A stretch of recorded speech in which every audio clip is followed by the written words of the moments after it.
est presque 10 heures. Nous accueillons Nicolas Sarkozy, invité exceptionnel de BFM TV. Bonjour Nicolas Sarkozy. Bonjour. Merci de m'avoir invité. Merci à vous d'avoir accepté notre invitation. À l'occasion de la deuxième tome de vos mémoires qui raconte plus précisément, même si ça va bien au-delà bien sûr, les années 2009, 2010, 2011 de votre quinquennat et de votre présence à l'Élysée.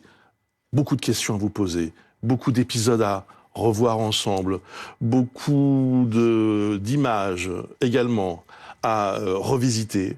Avant cela, le Maroc, si vous le voulez bien.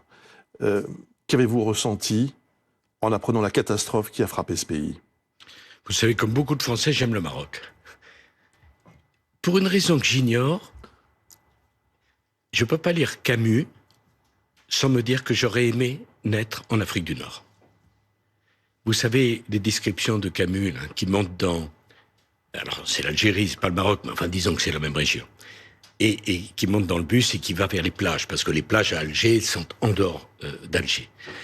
J'aime ce soleil, j'aime cette lumière, j'aime cette civilisation. Et immédiatement, au Maroc, je me suis senti chez moi. Je ne peux pas vous expliquer pourquoi. C'est un pays que j'aime. J'aime la noblesse, l'élégance des Marocains, leur chaleur, leur accueil, quel que soit leur niveau social. J'ai bien connu, je connais bien, je crois, le roi du Maroc, Sa Majesté. Vous lui rendez hommage dans votre livre d'ailleurs. Parce que c'est un grand dirigeant. C'est un très grand dirigeant. Il faut comprendre que le Maroc a du phosphate, n'a pas de pétrole.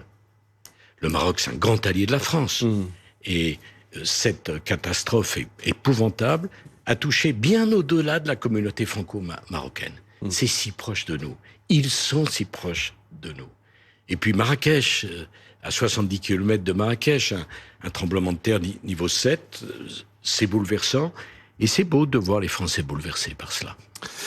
Dans votre livre, vous écrivez « La France doit chérir cette relation privilégiée avec ce pays. Elle doit la préserver car elle ne va pas de soi.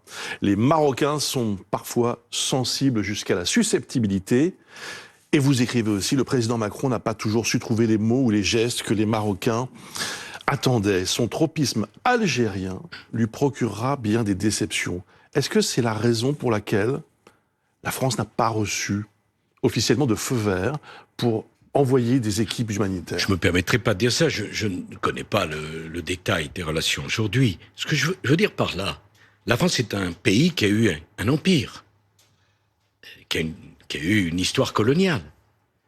Il n'y a quand même pas beaucoup de pays, le Maroc était un protectorat, qui ne nous en veulent pas aujourd'hui de cette histoire commune. Le Maroc est de ceci. L'Algérie est un grand pays que j'ai visité très souvent. Il se trouve que les dirigeants algériens, depuis les années 60, c'est-à-dire depuis la fin de la guerre d'Algérie, ont besoin de désigner systématiquement un ennemi, en l'occurrence la France, qui sans doute a fait des erreurs. Je ne suis pas en train de dire que tout était parfait, mais pour faire oublier les faiblesses du développement d'un pays qui regorge de pétrole et de gaz.